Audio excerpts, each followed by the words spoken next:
Un saludo desde Valladolid, España. En primer lugar, agradecer esta oportunidad que se me brinda con esta invitación de analizar a un cineasta apasionante como es sin duda Luis Buñuel y además una de sus mejores películas que en mi opinión es El Ángel Exterminador.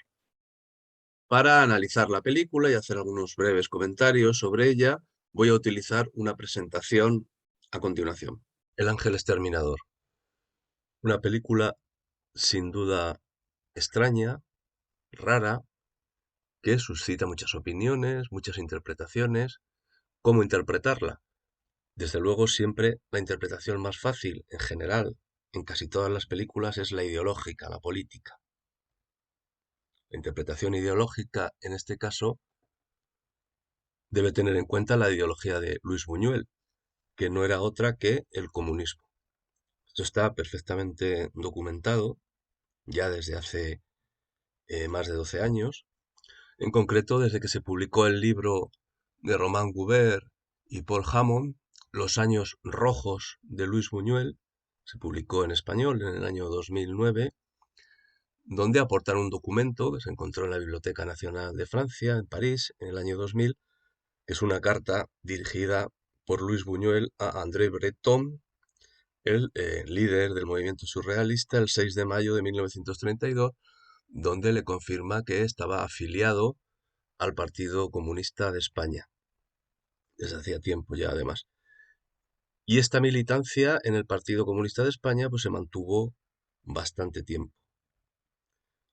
De todas formas, he sabido que el surrealismo, en el que militó al principio Luis Buñuel, estuvo muy ligado al comunismo, sobre todo desde la adhesión de André Breton al Partido Comunista francés en 1925, con la consiguiente publicación de El surrealismo al servicio de la revolución.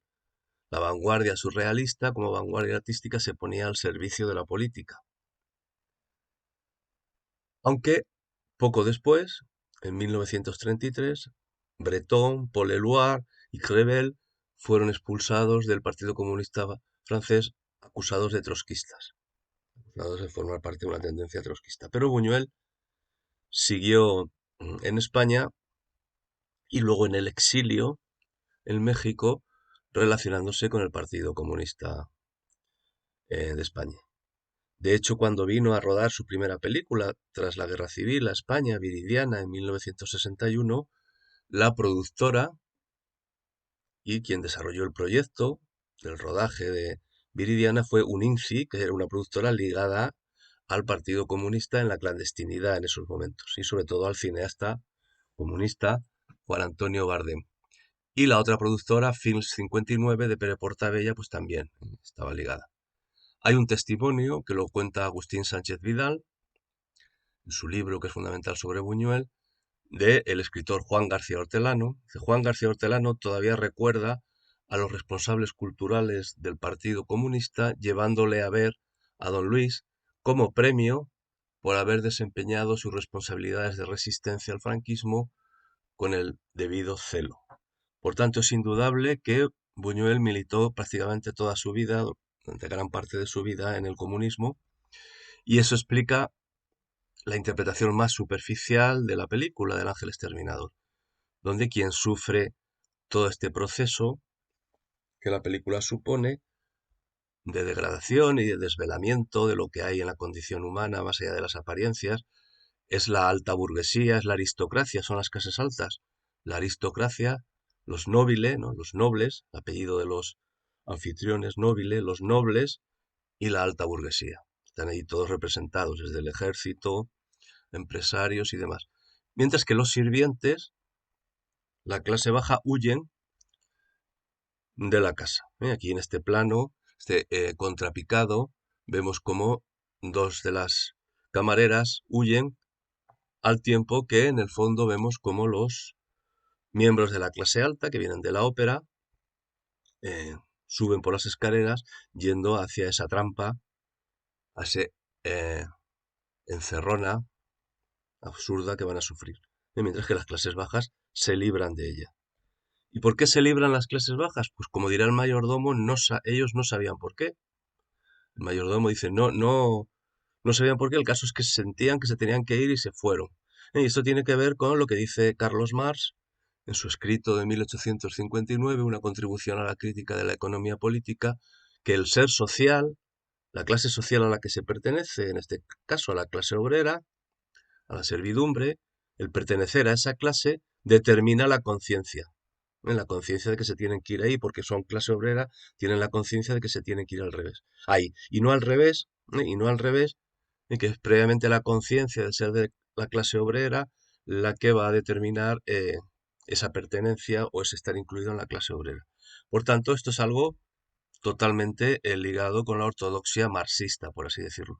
Y la película, vista así, pues sería un análisis muy simple.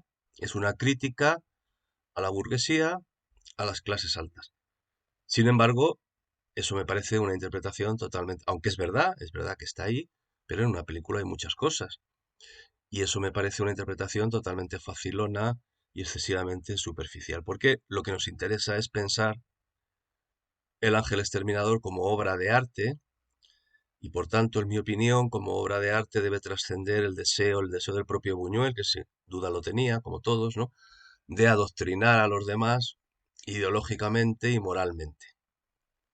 La obra de arte, y por eso se considera obra de arte, es la que nos hace pensar sin límites ni cortapisas ideológicos y nos abre el camino hacia la interrogación, hacia las dudas, hacia las preguntas, que yo creo que es lo que sucede en El Ángel Exterminador, que quedan un montón de dudas, preguntas e interrogantes. Por tanto, no hay que interpretarla ni explicarla a la película, en mi opinión, sino analizarla. Y lo que supone, no ya esta película, sino el cine de Buñuel en general, es la consideración de que la realidad en la que vivimos, es un mundo de apariencias, que vamos a denominarlo imaginario, y esas apariencias ocultan lo real, utilizando aquí lo imaginario y lo real como dos registros del lenguaje que vienen de Jacques Lacan.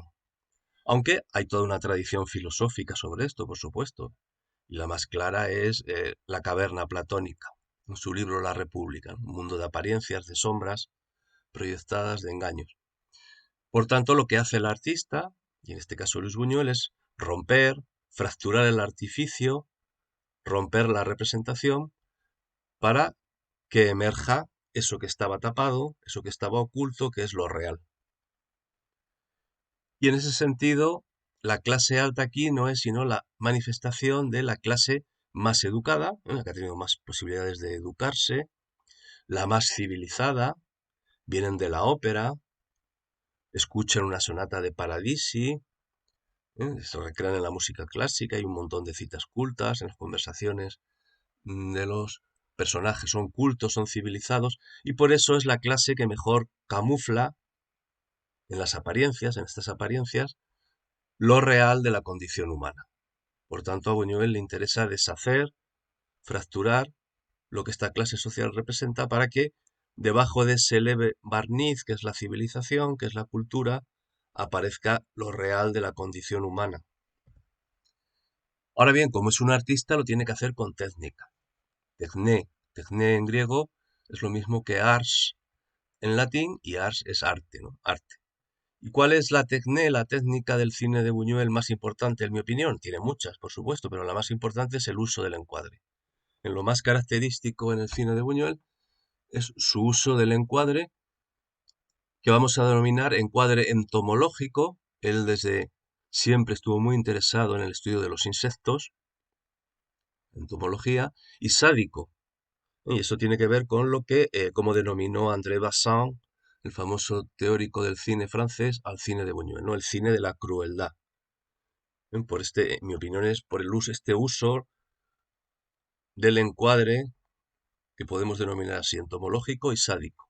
Y el Marqués de Sade, pues desde luego es una influencia importantísima en Buñuel, tal y como explica en su libro autobiográfico Mi último suspiro, cuando dice: me ha gustado Sade, tenía más de 25 años cuando lo leí por primera vez en París. Al leerlo, me sentí profundamente asombrado. Otras obras maestras me parecían al instante despojadas de todo valor, de toda importancia. No puedo olvidar esta revolución cultural. la influencia que ejerció sobre mí fue sin duda considerable. Y por tanto, el cine de Buñuel es un cine sadiano, o sádico si se quiere, sadiano, vamos a decir, ¿no? Pero sobre todo, y ya con esto acabo la descripción general del cine de Buñuel, es un cine de autor, donde el autor, el director aquí, aparece como artista total. Luis Buñuel es el artista total, es el creador. Y en ese sentido, como creador, crea algo, tiene una obra, una creación, está suplantando a Dios. Crea un mundo propio, con sus reglas y normas que él impone, y que pueden ser tan arbitrarias como las reglas y normas que impone a los personajes en El Ángel Exterminador, cuyas fronteras, cuyos límites, en el caso de Buñuel, como hemos dicho, son el encuadre. Una vez establecido ese encuadre, por este autor que está en posición omnipotente, la posición cuasi divina de creador, una vez impuesto este encuadre, dentro de él los personajes no son sino insectos o gusanos, que están atrapados en el interior del encuadre. Vamos a ver dos ejemplos de dos películas muy brevemente. Él, de 1952, y Abismos de Pasión, donde efectivamente los personajes, o luego literalmente unas mariposas, unos insectos, metafóricamente, nos hablan de este uso del encuadre en el cine de Luis Buñuel. En él vemos a Francisco, interpretado por Arturo de Córdoba, con Gloria, Delia Garcés, en lo alto de una iglesia, una escena que por tanto Gisco reconoció que le había influido luego para su película Vértigo, esta escena de él. Gisco siempre reconoció una gran influencia en su cine de Buñuel. Pues vamos a ver esta escena subidos allí en lo alto del campanario.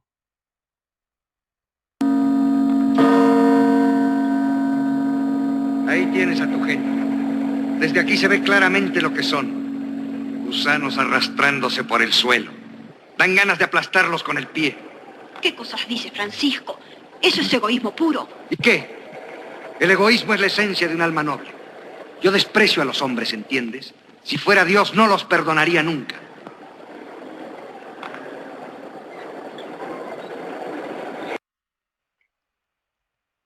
Si fuera Dios, no los perdonaría. Y Buñuel, como Dios artista, como artista creador, no los perdona.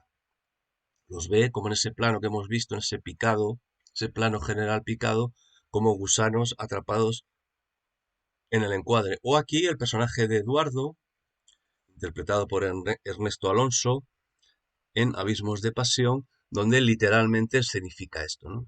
Aquí en este caso Eduardo es una metáfora del propio director, de lo que hace el propio director, Luis Buñuel, que al igual que Eduardo, era un gran aficionado a la entomología. Este Eduardo que tiene allí todo su despacho lleno de cuadros, que son encuadres, donde están atrapadas las mariposas.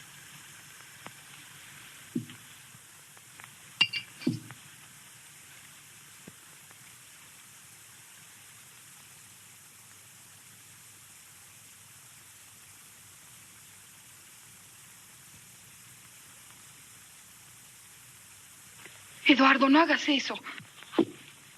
¿Que no haga qué? No mates ese animal así. ¿No ves que sufre? O en esta otra escena, donde la mano, que es la del director, es como la mano del propio Buñuel, coge un personaje de un plano, de un encuadre, y lo pone en otro. En este caso, después de esta panorámica, Suba usted enseguida. La señora.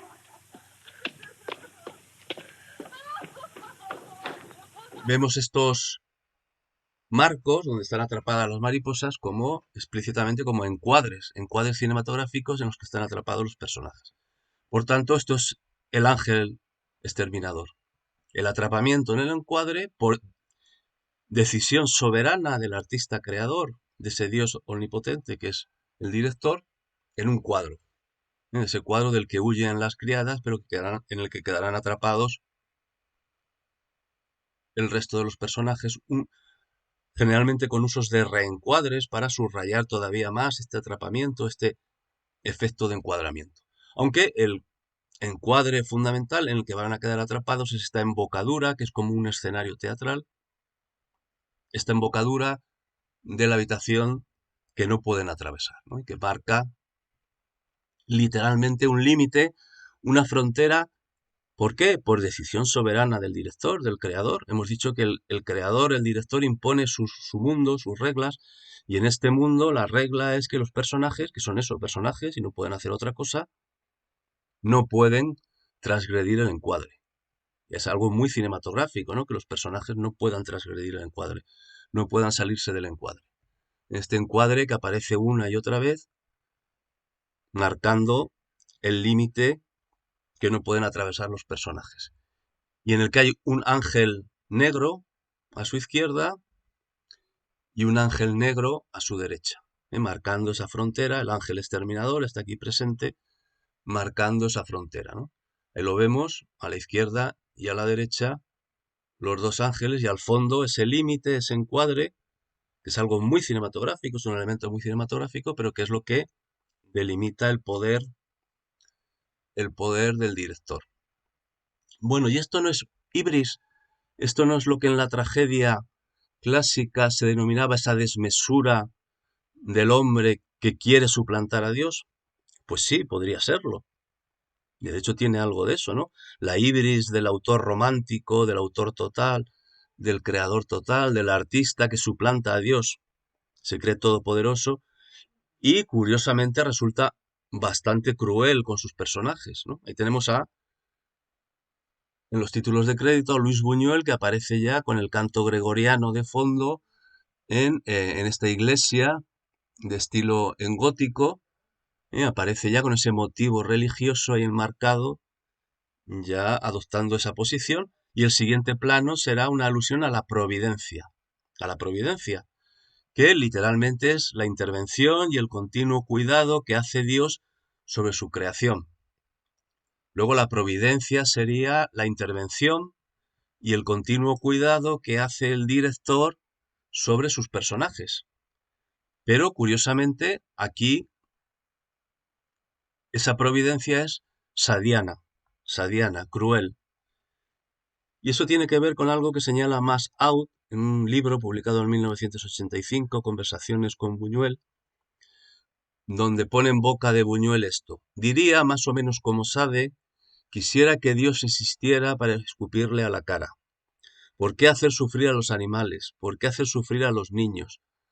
Todavía los hombres son malos y se lo merecen, pero a los animales, a los niños, no se lo perdonaría nunca si existiese.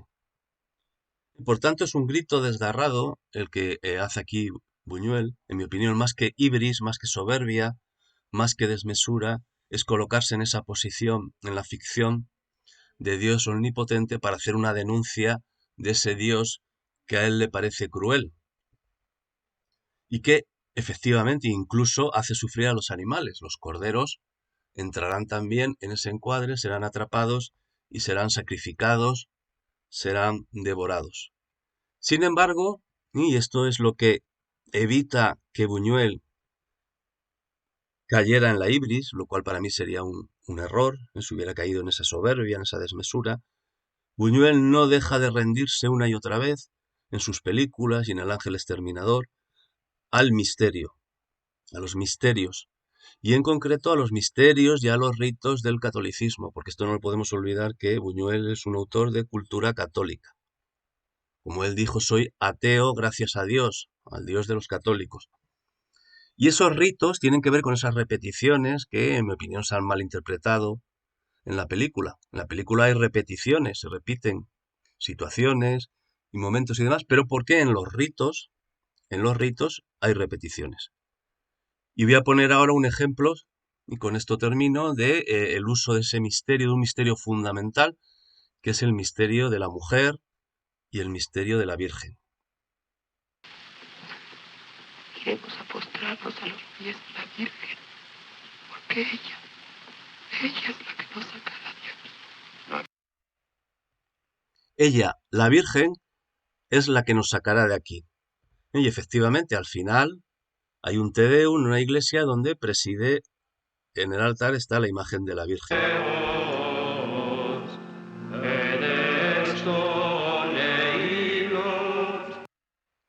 Pero ¿hay una virgen en el interior del ángel exterminador? Sí. ¿eh? El personaje interpretado por Silvia Pinal, precisamente. Lo de novia pase, pero lo de virgen. Lo de virgen le hubiera ido mejor a la Valquiria. ¿La Valquiria?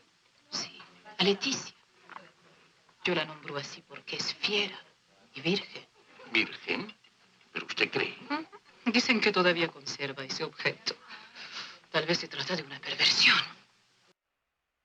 Hay una virgen, Valquiria, como la llaman, Leticia, interpretada por Silvia Pinal, que efectivamente será la que salve a los personajes. En un momento que para mí es el mejor de la película, donde esa representación que supuestamente ha sido fracturada, ha sido rota por el cine de Buñuel, Buñuel echa abajo toda representación, toda ficción, toda apariencia. Efectivamente, los personajes están ahí matándose ya unos a otros, los vemos agrediéndose unos a otros en pura animalidad, sin ninguna norma de civilización ni de cultura, y en ese momento hay un momento escenográfico sublime en el que se descorren las cortinas, un momento mágico, y aparece el anfitrión, Edmundo, junto a la Virgen, a la Valquiria.